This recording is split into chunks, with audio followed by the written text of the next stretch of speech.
Okey, bismillahirrahmanirrahim. Hai, Assalamualaikum dan salam hormat buat followers tercinta di Nizam Malik Page. Saya Madiha dari tim Saham Astri dan anda bersama saya dengan seluruh staf Wealth Academy Sdn Bhd berserta Ustaz Elin Aminin pada pagi yang mulia ni dalam sesi bacaan Yasin dan Tazkirah. Okey, yang di mana sesi ini akan berjalan secara langsung setiap hari Khamis jam 8.30 pagi. So buat anda yang menonton secara live ataupun mungkin tonton secara tontonan semula, saya nak ucapkan tahniah dan terima kasih terlebih dahulu kerana anda turut serta dalam sesi ini pada pagi yang penuh barakah ini, insya-Allah. Jadi, boleh tak anda yang menonton secara live komen dulu di ruangan komen anda hadir supaya saya tahu siapa yang menonton secara live dan supaya saya tahu live ini sedang berjalan dengan lancarnya. Okey, kalau anda tak komen hadir, saya tak tahu live ni berjalan dengan okey ke tak kan? Jadi sambil-sambil komen, boleh bantu saya untuk klik button like, klik button love dan share supaya lebih ramai lagi yang menonton secara live dan insya-Allah dapat banyak manfaat dalam sesi yang penuh barakah ini. Okay? So maybe hanya daripada anda klik button share, orang lain yang join this live video pun banyak manfaat yang dia dapat. Okay? So hari ini permulaan bulan September 2021, macam biasa kita akan bermula dengan sesi bacaan Yasin dan seterusnya diikuti dengan sesi tazkirah yang akan disampaikan oleh Ustaz Elin Aminin. Dengan topik kali ini, bagaimana menjadi anak yang soleh dan solehah kepada kedua-dua ibu bapa. Jadi apa yang Madiha tahu, macam mana nak jadi anak yang soleh dan solehah? First thing first, kalau kita nak jadi anak yang soleh dan solehah, kita kena buat baik. Kita kena hormat kepada kedua orang tua kita. Kalau kita sembahyang cukup 5 waktu, kita berpuasa, kita baik mana sekalipun, tapi kalau kita tak ada rasa hormat terhadap kedua orang tua kita, tiada gunanya. Okay, jadi Mariha pun nak dengar apa kata tazkirah yang bakal disampaikan oleh Ustaz Elin Aminin berkenaan topik ini. Okay, so saya nak baca komen dulu. Siapa yang hadir dekat ruangan komen? Ada ke yang tidak hadir pada pagi ni? Kita nak ramai-ramai ni bangun, join sesi live bacaan Yasin. Kalau belum ada surah Yasin, kena prepare dengan surah Yasin, kita baca sama-sama, okay, dalam live kali ni. Okey, Abu Akilah hadir. Masriah Mahat, saya hadir. Okey, Afifah Muhammadiyah hadir, alhamdulillah. Okey.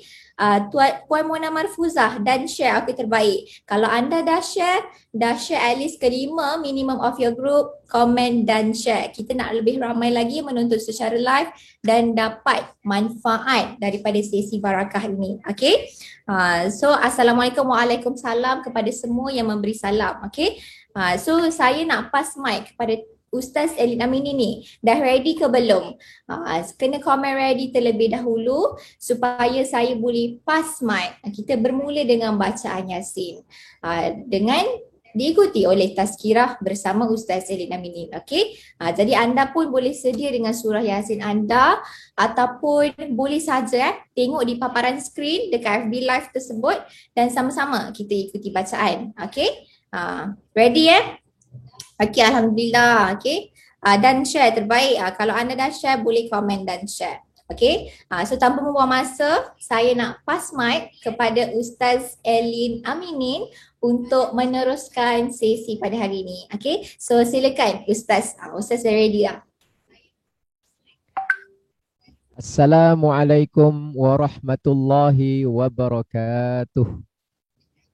Bismillahirrahmanirrahim. Alhamdulillahi rabbil alamin. Wassalatu wassalamu ala sayyidina Muhammadin ashrafil anbiya'i wal mursalin wa ala alihi wa ashabihi ajma'in. Amma ba'd. Terima kasih saya ucapkan kepada Cik Madiha, yang saya hormati Tuan Nizam Malik dan seluruh keluarga besar Wealth Academy Sdn Bhd, dan juga yang saya kasihi dan saya hargai tuan-tuan dan puan-puan yang sedang berada secara dalam talian di page Facebook Nizam Malik Mudah-mudahan kita pada pagi ini dirahmati dan diberkati oleh Allah Subhanahu wa taala. Tanpa kita memanjangkan bicara, marilah terus kita buka surah Yasin. Kita akan bacakan bersama-sama insya-Allah.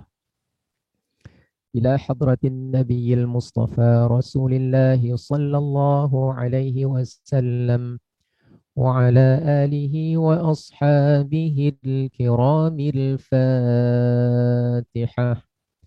أعوذ بالله من الشيطان الرجيم. بسم الله الرحمن الرحيم. الحمد لله رب العالمين الرحمن الرحيم مالك يوم الدين إياك نعبد وإياك نستعين اهدنا الصراط المستقيم صراط الذين أنعمت عليهم غير المغضوب عليهم ولا الضالين آمين. بسم الله الرحمن الرحيم.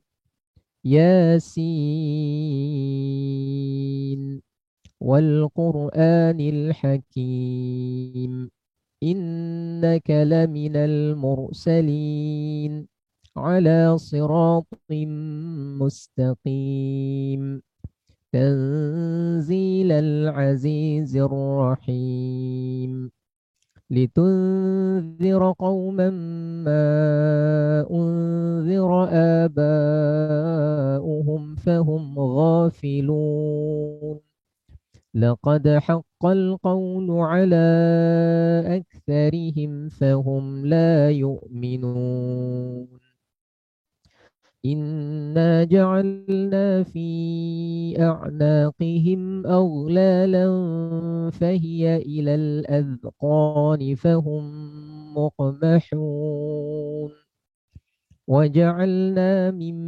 بين أيديهم سدا ومن خلفهم سدا فأغشيناهم فهم لا يبصرون وسواء عليهم أأنذرتهم أم لم تنذرهم لا يؤمنون إنما تنذر من اتبع الذكر وخشي الرحمن بالغيب فبشره بمغفرة وأجر كريم إنا نحن نحيي الموتى ونكتب ما قدموا وآثارهم وكل شيء أحصيناه في إمام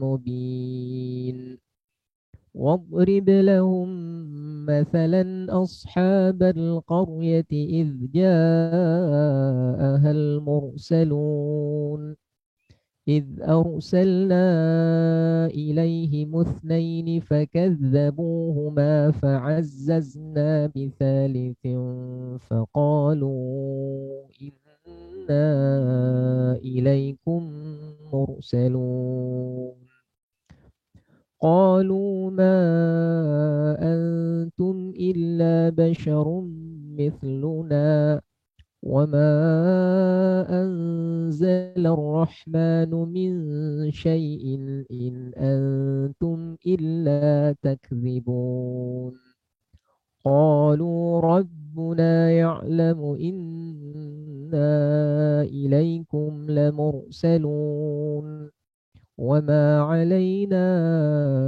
إلا البلاغ المبين قالوا إنا تطيرنا بكم لئن لم تنتهوا لنرجمنكم وليمسنكم منا عذاب أليم قالوا طائركم معكم أئن ذكرتم بل أنتم قوم مسرفون وجاء من أقصى المدينة رجل يسعى قال يا قوم اتبعوا المرسلين اتبعوا من لا يسألكم أجرا وهم مهتدون وما لي لا أعبد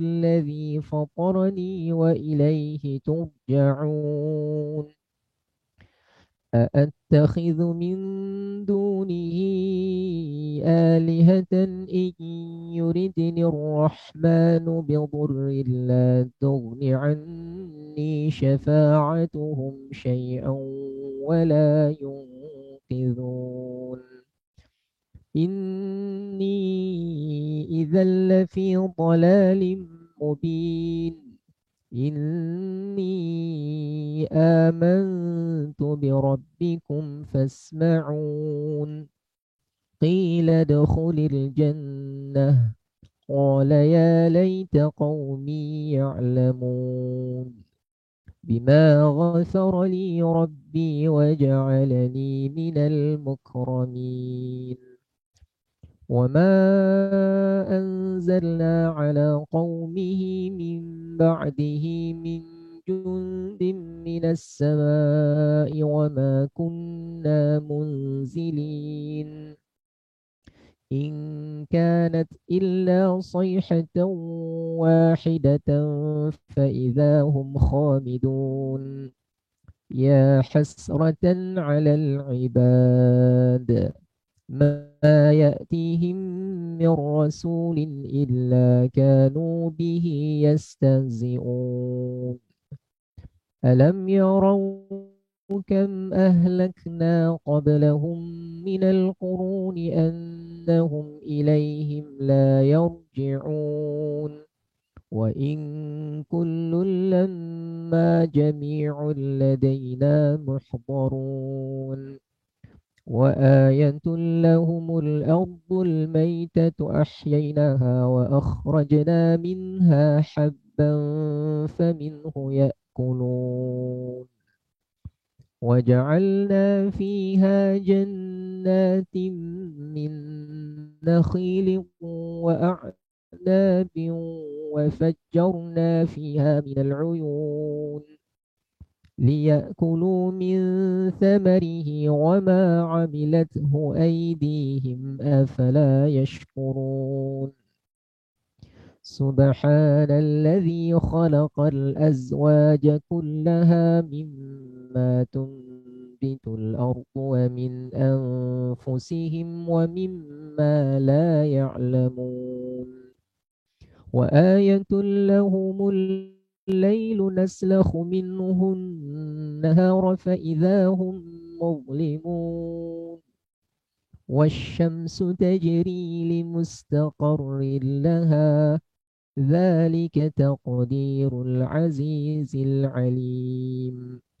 والقمر قدرناه منازل حتى عاد كالعرجون القديم لا الشمس ينبغي لها أن تدرك القمر ولا الليل سابق النهار وكل في فلك يسبحون وآية لهم أنا حملنا ذريتهم في الفلك المشحون وخلقنا لهم من مثله ما يركبون وإن نشأ نغرقهم فلا صريخ لهم ولا هم ينقذون إلا رحمة منا ومتاعا إلى حين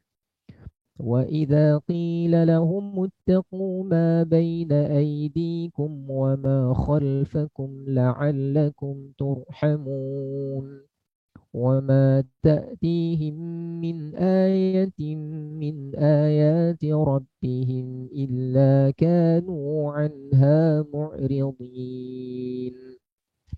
وإذا قيل لهم أنفقوا مما رزقكم الله قال الذين كفروا للذين آمنوا أنطعم من لو يشاء الله أطعمه إن أنتم إلا في ضلال مبين. ويقولون متى هذا الوعد إن كنتم صادقين. ما ينظرون إلا صيحة واحدة تأخذهم وهم يخصمون فلا يستطيعون توصية ولا إلى أهلهم يرجعون. ونفخ في الصور فإذا هم من الأجداث إلى ربهم ينسلون. قالوا يا ويلنا من بعثنا من مرقدنا هذا ما وعد الرحمن وصدق المرسلون.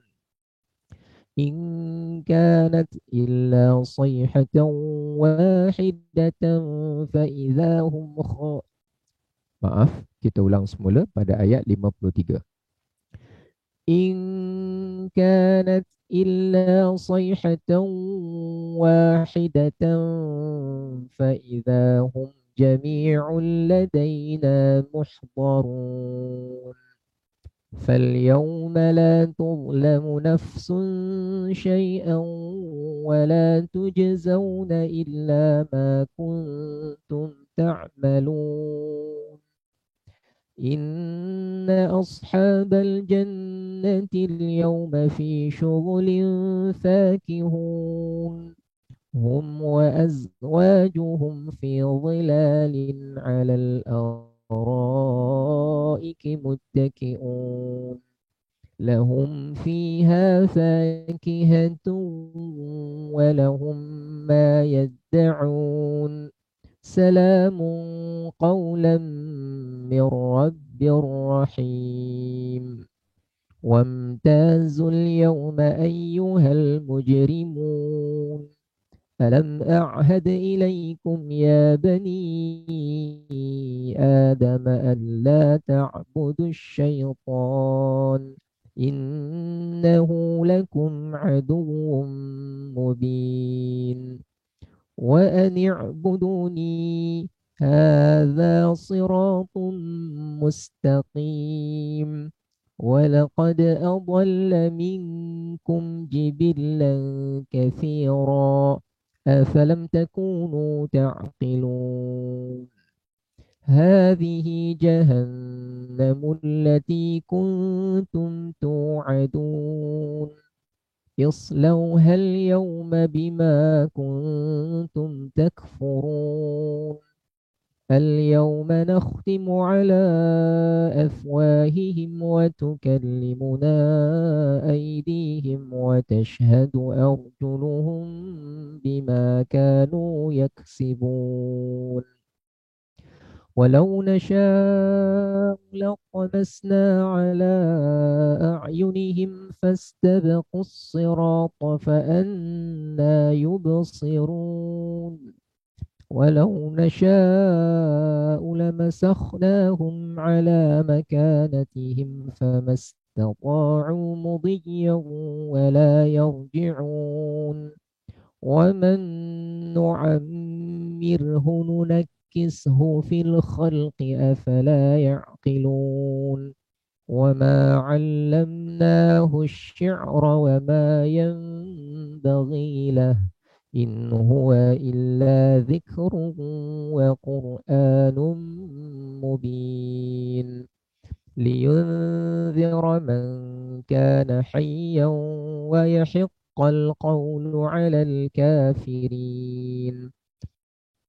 أولم يروا أن إنا خلقنا لهم مما عملت أيدينا أنعاما فهم لها مالكون وذللناها لهم فمنها ركوبهم ومنها يأكلون ولهم فيها منافع ومشارب أفلا يشكرون واتخذوا من دون الله آلهة لعلهم ينصرون لا يستطيعون نصرهم وهم لهم جند محضرون فلا يحزنك قولهم إنا نعلم ما يسرون وما يعلنون أولم ير الإنسان أنا خلقناه من نطفة فإذا هو خصيم مبين وضرب لنا مثلا ونسي خلقه قال من يحيي العظام وهي رميم قل يحييها الذي أنشأها أول مرة وهو بكل خلق عليم الذي جعل لكم من الشجر الأخضر نارا فإذا أنتم منه توقدون أوليس الذي خلق السماوات والأرض بقادر على أن يخلق مثلهم بلى وهو الخلاق العليم إنما أمره إذا أراد شيئا أن يقول له كن فيكون فسبحان الذي بيده ملكوت كل شيء وإليه ترجعون صدق الله العظيم. Bismillahirrahmanirrahim. Alhamdulillahi Rabbil Alamin. Wassalatu wassalamu ala Sayyidina Muhammadin ashrafil anbiya'i wal mursalin wa ala alihi wa ashabihi ajma'in. Amma ba'd. Alhamdulillah, kita bersyukur kepada Allah Subhanahu wa taala pada pagi yang damai, pada pagi yang penuh dengan keberkahan. Kita memulakan hari dengan membacakan ayat suci Al-Quranul Karim. InsyaAllah dengan membacakan surah Yasin di awal hari, mudah-mudahan hidup kita penuh dengan keberkatan dan rahmat dari Allah Subhanahu wa taala. Pada pagi ini kita akan menceritakan dan berkongsi satu tajuk yang sangat penting bagi diri saya secara peribadi dan saya fikir penting juga untuk sekalian yang sedang menyaksikan secara live pada pagi ini, iaitu bagaimana kita menjadi anak yang soleh, solehah buat ibu bapa kita. Bagaimana kita boleh menjadi anak yang soleh dan solehah buat ibu dan ayah kita. Baik, kita pergi kepada soalan yang paling asas sekali. Kenapa kita perlu menjadi soleh, solehah dan berbakti kepada kedua ibu bapa? Apakah dorongannya? Apakah sebabnya? Apakah dasar yang menjadi tunjang kepada tindakan kita untuk menjadi anak yang soleh solehah dan berbakti kepada kedua ibu bapa? Sekiranya kita melihat di dalam ayat Al-Quranul Karim, dalam banyak ayat Al-Quran ada beberapa perintah Allah yang Allah menggabungkan dua perkara secara kerap dan berulang-ulang. Contohnya, perkara pertama tentang taat Allah dan taat kepada Rasul. Diulang banyak kali dalam Al-Quran. Wa ati'ullaha wa ati'ur Rasul. Taatlah kepada Allah dan taatlah kepada Rasul. Dalam erti kata, ketaatan kepada Allah ada hubung kait yang rapat dengan ketaatan kepada Rasul. Tidak mungkin seseorang itu taat kepada Allah tetapi tidak taat kepada Rasul. Tak mungkin. Dan tidak mungkin seseorang itu dah taat kepada Rasul tetapi tidak taat kepada Allah. Kerana taat kepada Rasul pasti membawa taat kepada Allah. Dua perkara yang tidak boleh menyingkiri. Baik. Contoh yang kedua yang ada di dalam Al-Quran ialah wa aqimus salah wa atuz zakah. Dirikanlah salat, tunaikan zakat. Kalau seseorang melaksanakan solat di sepanjang hidupnya tetapi dia tidak mengeluarkan ibadah maliyah, ibadah yang berkaitan harta, iaitu mengeluarkan zakat, maka tidak sempurna rukun Islamnya. Kalau seseorang mempunyai harta yang banyak, banyak bersedekah, malah menunaikan segala kewajipan berzakat, tetapi malangnya tidak mendirikan solat, maka itu lebih berat lagi.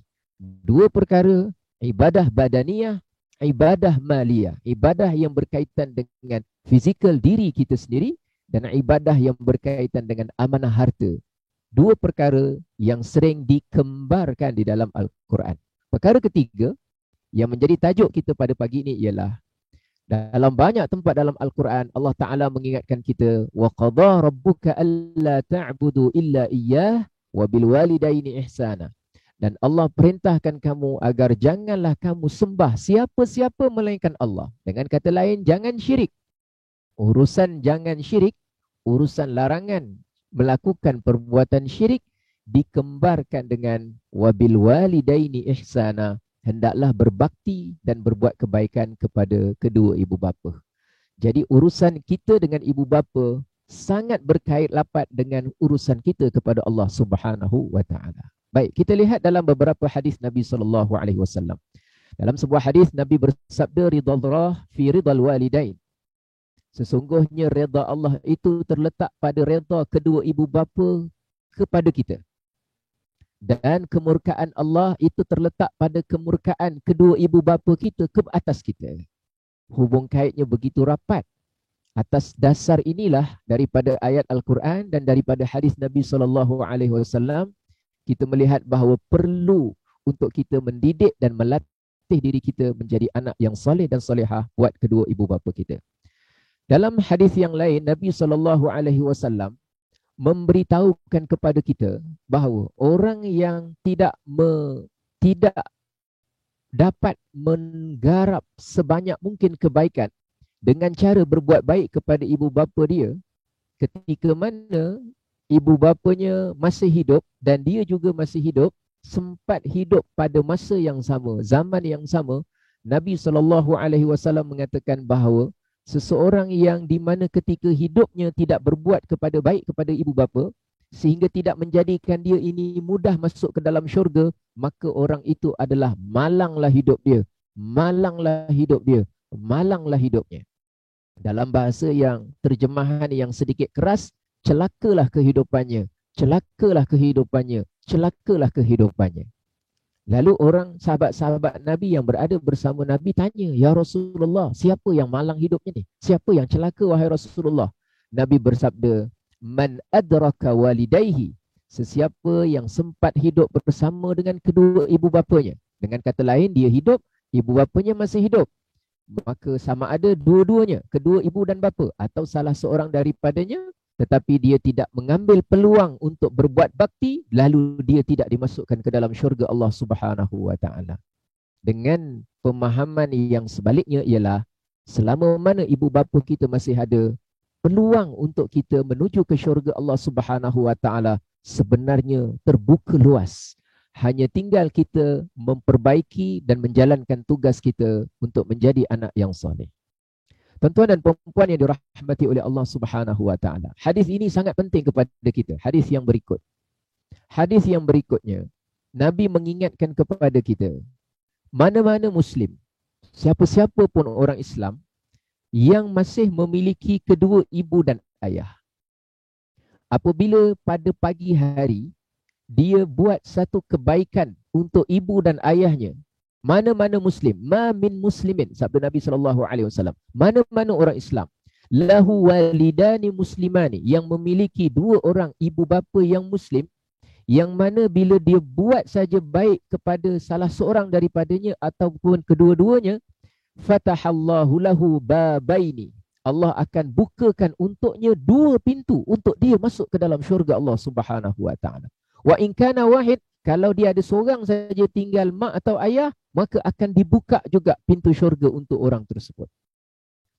Tetapi wa in aghdaba ahadahuma, tetapi kalau seorang muslim ini membuatkan ibu dan ayah dia rasa tak suka kepada dia, rasa murka kepada dia, rasa marah kepada dia, lam yardallahu anhu, Allah tidak akan redha kepada orang itu sehinggalah kalau mak dan ayah dia redha kepada dia.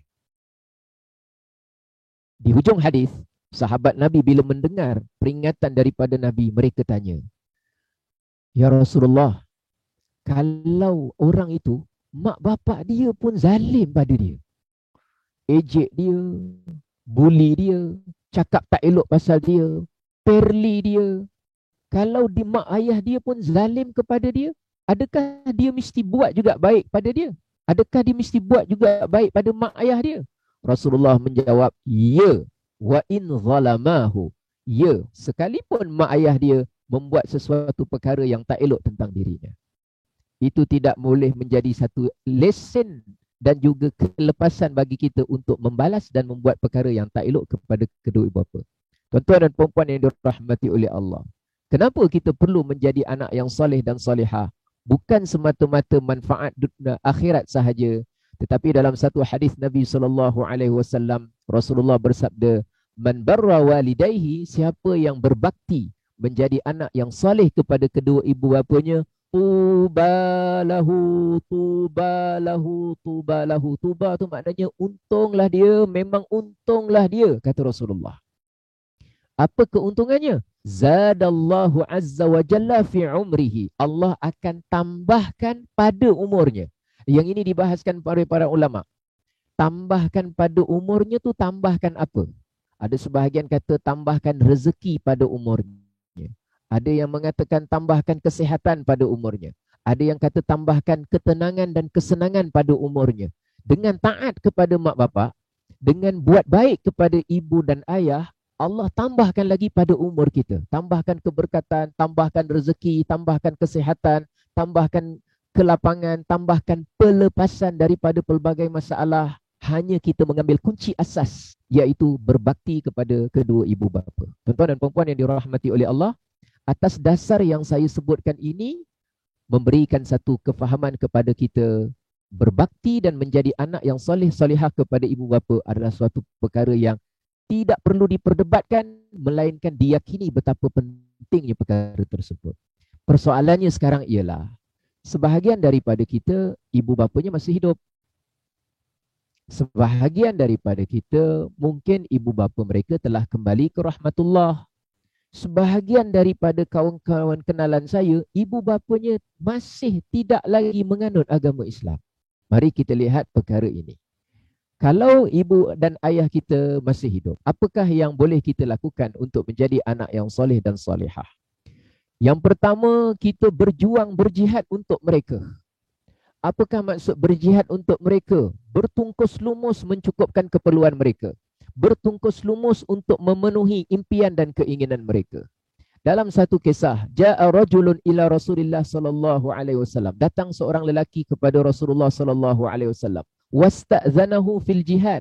Dia minta izin kepada Nabi nak pergi jihad, pergi perang. Dan Rasulullah, izinkan saya nak pergi perang wahai Rasulullah. Faqala lahu Rasulullah. Nabi tanya, Nabi SAW tanya, mak bapak engkau masih hidup tak? Ahayyun walidaka? Ini cerita, kalau mak bapak masih hidup. Ahayyun walidaka? Adakah mak bapak engkau masih hidup? Dia kata, qala na'am. Ya Rasulullah, mak ayah saya masih hidup. Kalau gitu, kamu balik. Fafihima fajahid. Maka kamu berjihad untuk mak bapak kamu. Sampai kepada peringkat itu, Nabi meletakkan berjihad untuk memenuhi keperluan dan melengkapkan, menjaga, memelihara apa sahaja yang kita korbankan, harta wang ringgit untuk mak bapak kita. Rasulullah memberikan nama pengorbanan itu sebagai satu jihad. Maka kita boleh laksanakan pelbagai inisiatif untuk ibu dan ayah kita. Dalam hadis yang lain, baginda Rasulullah SAW ditanya oleh seorang lelaki, Man ahaqqun nasi bihusni sahabati. Wahai Rasulullah, siapakah manusia yang paling berhak untuk mendapatkan pergaulan, percampuran, interaksi yang paling baik daripada saya? Kata Rasulullah, orang yang perlu sekali kamu buat baik dan berbaik dan bersikap baik, ummuka, ibumu. Kemudian siapa ya Rasulullah? Ummuka. Kali kedua kata Rasulullah, ibumu. Kali ketiga dia tanya, siapa Rasulullah? Kata Rasulullah, ibumu. Dan kali yang keempat dia tanya, summa man, kemudian siapa Rasulullah? Rasulullah bersabda, ayahmu. Tuan-tuan dan puan-puan yang dirahmati oleh Allah, dalam hadis ini ada dua perkara kita boleh pelajari berdasarkan tafsiran para ulama. Yang pertama, kenapa Nabi, apa hikmah Nabi sebut ibu 3 kali, bapa 1 kali?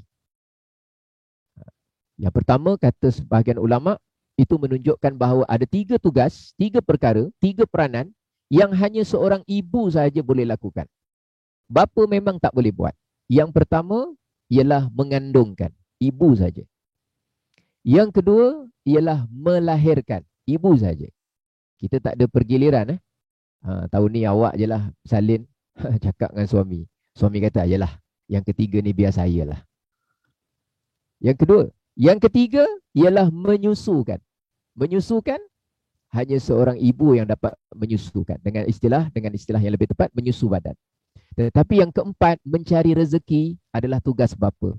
Tetapi apabila ketiadaan bapa, seorang ibu, bila dia itu dikurniakan semangat yang tertentu, maka kadang-kadang mereka itu lebih hebat dalam hal urusan untuk membantu dan mencarikan rezeki untuk anak-anak yang ditanggung. Tuan-tuan dan puan-puan yang dirahmati oleh Allah. Yang kedua, dalam hadis ini memberikan pelajaran kepada kita bahawa ibu ini perlu kita santuni dalam urusan berbuat baik. Tetapi bukan urusan perintah atau larangan. Kalau perintah atau larangan, kita utamakan ayah. Tetapi kalau urusan berbuat baik, urusan menyantuni, urusan menyenangkan, itu utamakan ibu. Bukan maknanya semua benda kita utamakan ibu. Bukan. Sebahagian orang dia silap faham, semua benda dia utamakan ibu. Contoh, saya pernah jumpa ada seorang pelajar, dululah, seorang anak muda lah kita sebutkan. Dia lelaki. Dia ingin berkahwin dengan seorang perempuan. Lalu diperkenalkan kepada mak dia perkenalkan kepada ayah dia. Bila dia perkenalkan kepada mak dia suka, mak dia setuju.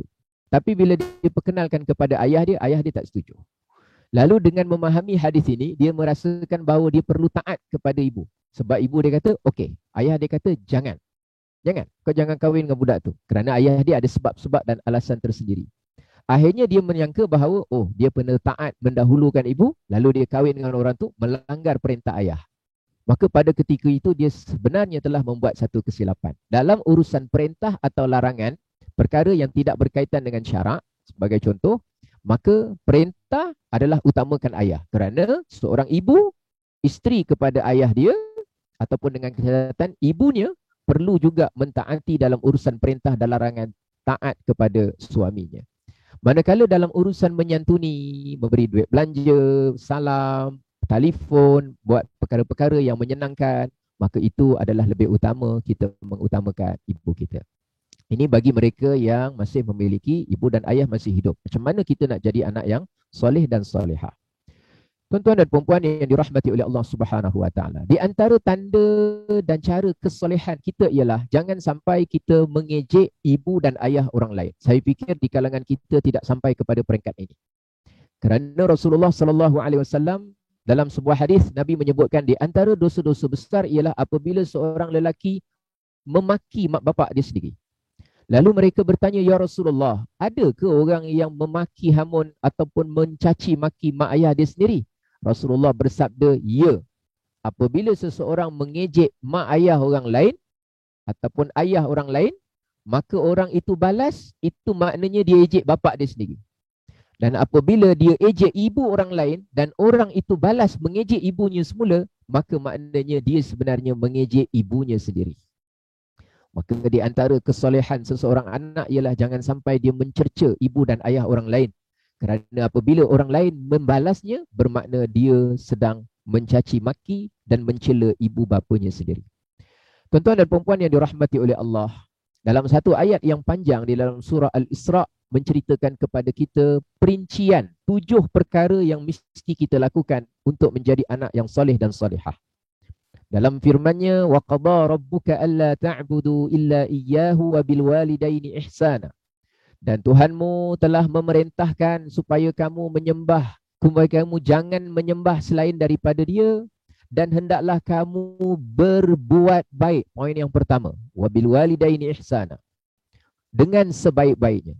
Jika salah seorang daripada antara kedua mereka atau kedua-duanya sampai umur yang lanjut dalam pemeliharaanmu, maka janganlah sekali-kali kamu mengatakan kepada keduanya perkataan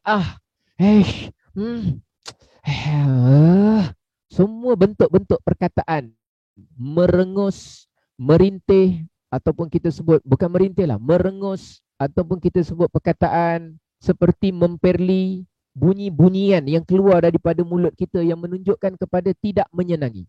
Hukumnya berdosa besar.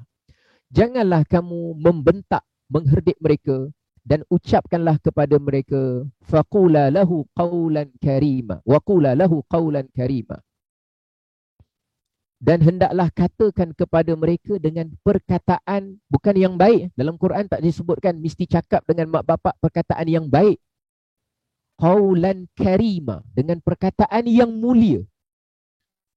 Ini satu tugas yang berat dan saya ingatkan kepada diri saya. Macam mana nak memilih perkataan yang mulia sehingga mak dan ayah kita rasa dimuliakan setiap kali kita bercakap dengan mereka.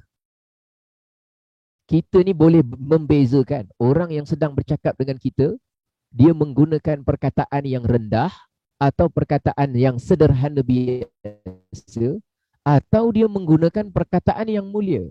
Maka kita salah satu daripada usaha menjadi anak yang soleh-solehah ialah pilih perkataan yang mulia untuk dilafazkan kepada mereka, kerana itu adalah perintah Al-Quran.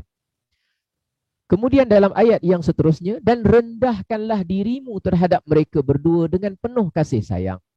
Dan ucapkanlah dalam doa, wahai Tuhanku, kasihanilah mereka berdua sebagaimana mereka berdua telah mendidikku ketika kecil. Tuan-tuan dan puan yang dirahmati oleh Allah, 7 perkara Allah perintahkan kita di dalam Al-Quran berkaitan ibu dan ayah. Macam mana kita nak jadi anak yang soleh dan solehah? Buat baik.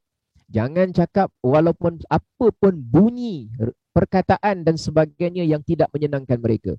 Apalagi sebahagian orang dia hempas barang di depan mak ayah. Apalagi sebahagian orang mengetuk pintu di hadapan mak dan ayah. Apalagi sebahagian orang kadang membaling sesuatu perkara menunjukkan tanda marah. Walaupun yang dia baling itu pada lantai. Walaupun yang dia baling itu pada pokok. Tetapi itu saja cukup menunjukkan kederhakaan dan keingkaran dan mengundang bala Allah Subhanahu wa taala. Dalam satu hadis riwayat Imam Bukhari, Nabi berpesan, bukaul walidaini minal uquq. Nangisnya mak ayah, nangis kerana sedih, kerana rasa pedih, bukan nangis kerana syukur. Kalau nangis kerana syukur itu bagus. Nangisnya kedua mak ayah itu cukuplah, nangis sahaja, mengalir air mata sahaja, itu menunjukkan kepada kederhakaan seorang anak kepada kedua ibu bapa. Tuan-tuan dan puan-puan yang dirahmati oleh Allah. Apalagi kalau seseorang itu bantah. Apalagi kalau seseorang itu tinggi suara. Apalagi kalau seseorang itu hilang hormat kepada ibu dan ayah mereka. Malang hidupnya. Pasti akan dibalas oleh Allah Subhanahu wa taala. Dunia tidak akan terlepas, malah akhirat lebih teruk lagi akan dikenakan balasan oleh Allah Subhanahu wa taala. Kita perlu cakap dengan mereka dengan penuh kerendahan. Rendah hati kita, rendah suara kita. Sedikit kita mencuit hati mereka itu, malang hidup kita. Pandai mana pun pembelajaran kita, setinggi mana pun pencapaian kita, bagaimana masyhur pun keadaan kita. Tapi kalau kita terperangkap dengan soal kederhakaan dan keingkaran kepada kedua ibu bapa kita, maka semua perkara-perkara itu tidak ada artinya. Tidak ada artinya. Dalam hal dunia tidak ada arti, dalam hal akhirat apatah lagi. Tuan-tuan dan puan yang dirahmati oleh Allah, syukur bagi kita yang masih lagi memiliki ibu dan ayah. Tetapi sebahagian daripada kita mungkin ibu bapa mereka telah pergi meninggalkan alam ini menuju ke alam barzah. Tetapi itu tidak menyekat peluang dirinya untuk menjadi anak yang soleh.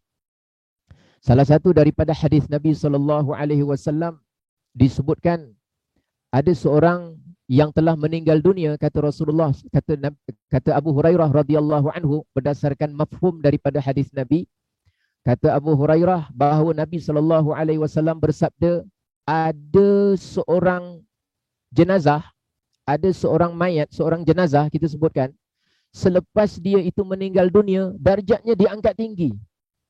Tiba-tiba dia dapat nikmat begitu banyak. Tiba-tiba dia dapat satu ganjaran yang begitu besar. Maka di alam barzah dia berkata, "Ai Rabb, wahai Tuhan, ya Allah ya Tuhanku, ayyu syai'in hadhihi?" Daripada mana datang ganjaran yang begitu banyak ni? Daripada mana nikmat datang begitu banyak ni? Lalu dikatakan kepadanya, sebenarnya anakmu yang masih hidup tu sering memintakan ampun untuk kamu. Sering memintakan ampun untuk kamu. Dengan itu asbab menjadi dosa ibu dan ayah kita yang telah meninggal dunia diampunkan, malah darjatnya diangkat tinggi oleh Allah Subhanahu wa taala. Sebab itu baginda Nabi berpesan kepada kita, apabila meninggal anak Adam maka terputuslah amalannya kecuali 3. Sedekah jariah, ilmu yang bermanfaat, doa anak yang soleh. Ya, doa anak yang soleh adalah bermanfaat untuk mereka yang telah meninggal. Tetapi dengan catatan, pemahaman terbalik, pemahaman sebaliknya ialah untuk mengukur kita ini adakah anak yang soleh ataupun solehah, kita lihat sejauh mana kekerapan kita mendoakan kedua ibu dan ayah kita. Tuan-tuan dan puan yang dirahmati oleh Allah Subhanahu wa taala. Salah satu jalan daripada kita berbuat baik kepada ibu dan ayah yang telah meninggal dunia ialah kita berbuat baik kepada orang yang pernah buat baik kepada mak ayah kita, arwah, dan berbuat baik kepada anak orang yang pernah buat baik kepada mak ayah kita. Ada satu kisah sahabat Nabi SAW, anak Sayyidina Umar, namanya Ibnu Umar, Abdullah bin Umar. Abdullah bin Umar ni ketika dia musafir, satu hari dia berjalan dengan menaiki dia punya keldai, dia bawa 2 ekor keldai. Keldai dia tunggang, lagi satu keldai penuh dengan dia punya muatan. Muatan maknanya dengan barang-barang milik dia, harta dia. Satu kali di jalan-jalan dia terserempak, dia terjumpa dengan satu orang Arab kampung, Arab desa. Sekali dia macam cam orang tu. Seingat dia, orang ni, bapak dia dulu baik dengan bapak dia, iaitu Sayyidina Umar. Lalu dia pun berhenti, dia tegur orang tu. Dia kata, "Assalamualaikum tuan." "Waalaikumsalam." Tuan ni anak si fulan ya?" "Ya." "Bapak tuan dulu, arwahnya, itu baik dengan bapak saya, Sayyidina Umar. Kenal tak?" Dia kata, "Tahu, memang betul. Ayah saya dulu memang baik dengan Sayyidina Umar." "Tuan ni siapa?" "Saya ni Ibnu Umar, Abdullah bin Umar. Saya ni anak Sayyidina Umar." "Oh, tuan anaknya baik, apa khabar?" "Baik." Dia kata, "Ginilah tuan, oleh kerana tuan ni dulu, ayah tuan adalah baik dengan arwah ayah saya dulu, maka saya nak bagilah saya punya apa-apa barang saya, semua saya nak hadiah pada tuan." Dia bagi satu daripada kenderaan, 2 kenderaan yang dia ada, satu dengan muatannya sekali, semuanya dibagi kepada orang tersebut. Kenapa? Kerana itu cara Abdullah bin Umar buat baik kepada mak dan ayah dia, terutama ayahnya Sayyidina Umar. Dia ingin menjadi soleh sekalipun ibu dan ayahnya telah kembali ke rahmatullah. Tuan-tuan dan puan-puan, kalau kita, ibu dan ayah dah meninggal dunia, mereka dulu ada kawan ataupun anak kepada kawan mereka, ataupun mereka dulu ada jiran yang baik dengan mereka. Kita berbaik dengan mereka, itu adalah jalan menjadi anak yang soleh dan solehah kepada ibu dan ayah kita sendiri, sekalipun mereka telah kembali ke rahmatullah. Tuan-tuan dan puan-puan, juga kita boleh bersedekah. Ada seorang sahabat Nabi pernah tanya kepada Nabi, "Ya Rasulullah, ummi tuwfiyat, mak saya dah meninggal. Afa atasaddaqu anha, boleh tak saya sedekah atas nama ibu dan ibu saya?" Kata Rasulullah, "Tasaddaq anha, maka kamu bersedekahlah niatnya untuk ibu kamu."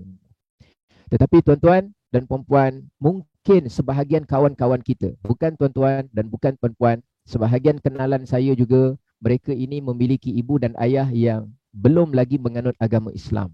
Mereka rasa sedih sebab mereka tak boleh doakan agar mak dan ayah mereka diberikan keampunan oleh Allah kerana bukan beriman. Tetapi perkara yang sama pernah berlaku kepada sahabat Nabi yang namanya Abu Hurairah. Abu Hurairah, saya ceritakan kepada tuan-tuan dan puan-puan, Abu Hurairah ketika dia mengikuti pelajaran, mengikuti bacaan hadis Nabi, mengikuti Rasulullah ke sana dan kemari, pada awalnya dia itu, ibunya tidak berada dalam agama Islam. Tuan-tuan lihat pada warna yang warna merah tu yang saya tulisan saya, inna ummi kuntu uriduha alal Islam fata'ba. Sesungguhnya mak saya ni nak sangat dia masuk Islam, fata'ba, tapi dia tak nak. Jadi dia memang asalnya tak nak masuk Islam. Dia memang benci Rasulullah. Setiap kali Abu Hurairah balik rumah, dia maki-maki Rasulullah. Abu Hurairah ni pedih hati dia. Faqultu laha, saya cakap lagi dengan dia, mak, masuklah Islam mak, saya boleh Islamkan mak. Fa'abat, tak nak juga, memang tak nak mak dia masuk Islam. Jadi apa cara Abu Hurairah nak jadi anak soleh untuk maknya yang tidak Islam? Macam mana cara dia? Maka Abu Hurairah datang kepada orang yang paling soleh pada zaman itu. Siapa lagi kalau bukan Rasulullah sallallahu alaihi wasallam? Maka dia datang kepada Nabi, kata dia, ya Rasulullah, doakanlah kepada Allah untuk Allah hidayahkan ibu saya. Maka di antara tanda anak yang soleh, solehah kepada mak dia, mak ayah dia yang belum menganut agama Islam, dia mesti mendoakan supaya ibu dan ayahnya secepat mungkin mendapatkan hidayah dari Allah Subhanahu wa taala. Maka dengan asbab sedemikian, Rasulullah doakan. Pada akhirnya, ibu Abu Hurairah masuk ke dalam agama Islam. Lalu Nabi SAW doakan, Allahumma, tengok di hujung hadis, Allahumma, ya Allah, abduka Abu Hurairah wa ummuhu, ini hambamu Abu Hurairah dan ibunya, ahibbahuma ilan nas, jadikanlah kedua-duanya disayangi oleh manusia. Kata Abu Hurairah, kesan daripada doa Nabi, dua. Satu, mak dia masuk Islam. Yang kedua, Abu Hurairah bila kemana-kemana saja, dia dengan mak dia, baik Yahudi ke, Nasrani ke, yang memusuhi Islam, tapi kalau jumpa Abu Hurairah, mereka rasa senang dan mereka rasa suka melihat Abu Hurairah dan ibunya. Tuan-tuan dan perempuan yang dirahmati oleh Allah, satu yang terakhir, kalau ada orang perempuan pula yang dia ni Muslim, tapi mak dia tidak Muslim, pernah berlaku kepada anak Sayyidina Abu Bakar, nama dia Asma binti Abu Bakar. Asma ni, satu hari mak dia yang namanya Raghibah datang kepada dia bawa hadiah. Mak dia tak Islam. Dia dah Islam. Bapa dia Abu Bakar khalifah, memang Islam. Tapi mak dia tak masuk Islam. Jadi mak dia datang bawa hadiah. Jadi Asma ni mula-mula serba salah. Boleh ke terima hadiah daripada orang kafir ni? Tapi mak aku. Lalu dia tanya kepada Nabi SAW, nak jadi anak solehah ni? Ya Rasulullah, afa asiluha, boleh tak saya terus bersilaturahim dengan dia? Kata Rasulullah, na'am, ya. Menjadi anak yang soleh-solehah, sekalipun ibu dan ayah dia bukan orang beriman, tetapi itu bukan asbab untuk dia boleh mudah-mudah memutuskan hubungan silaturahim, tetap juga dia perlu menyantuni dan berbuat baik kepada mereka. Tuan-tuan dan puan-puan yang dirahmati oleh Allah Subhanahu wa taala, itulah sebahagian perkara yang dapat saya kongsikan pada pagi yang berbahagia ini. Bagaimana kita sebagai seorang Muslim, sebagai seorang mukmin sangat-sangat perlu mentaati kedua ibu bapa kita berdasarkan hadis Nabi dan amaran-amaran serta perintah yang Allah turunkan. Walau bagaimanapun ada tiga suasana asas di mana kita berada, orang yang masih lagi memiliki ibu dan ayah, orang yang telah pun kehilangan ibu dan ayah, orang yang diuji dengan ujian yang lebih berat daripada itu, ibu dan ayah mereka belum lagi menganut agama Islam, tetapi tetap tidak menutup ruang dan peluang untuk mereka menjadi anak yang soleh dan solehah. Kita doa mudah-mudahan kita menjadi anak soleh dan solehah, dan kemudian kita doa juga mudah-mudahan Allah permudahkan ibu dan ayah kita untuk redha kepada kita. Kita tak tahu. Kadang-kadang kita rasa kita dah macam dah buat baik dah puas dah. Tapi kita tak tahu apakah yang ada dalam hati kecil mereka. Urusan hati mereka hanya Allah yang menguasainya. Kita mohon kepada Allah agar Allah lenturkan dan lembutkan hati mereka, agar mereka mudah untuk redha kepada kita. Bila mak dan ayah redha dan sayang, suka kepada kita, insya-Allah kita akan dapati banyak urusan kita di dunia, dan mudah-mudahan begitu juga urusan akhirat kita, semuanya akan dipermudahkan oleh Allah. Ingat, redha Allah berhubung rapat sangat-sangat dengan redha kedua ibu bapa kita terhadap kita. Wallahu taala a'lam bissawab. Wa sallallahu ala sayyidina Muhammad wa ala alihi wa sahbihi wasallam. Alhamdulillahirabbil alamin. Saya serahkan semula kepada Cik Syafiq. Siapa tadi? Madiha, silakan. Okey, Alhamdulillah. Terima kasih banyak Ustaz Erin Aminin. Itu dia konteks daripada topik bagaimana menjadi anak yang soleh dan soleha kepada kedua-dua ibu bapa. Yang di mana memang berbaik kepada kedua orang tua kita memang tunjang kehidupan.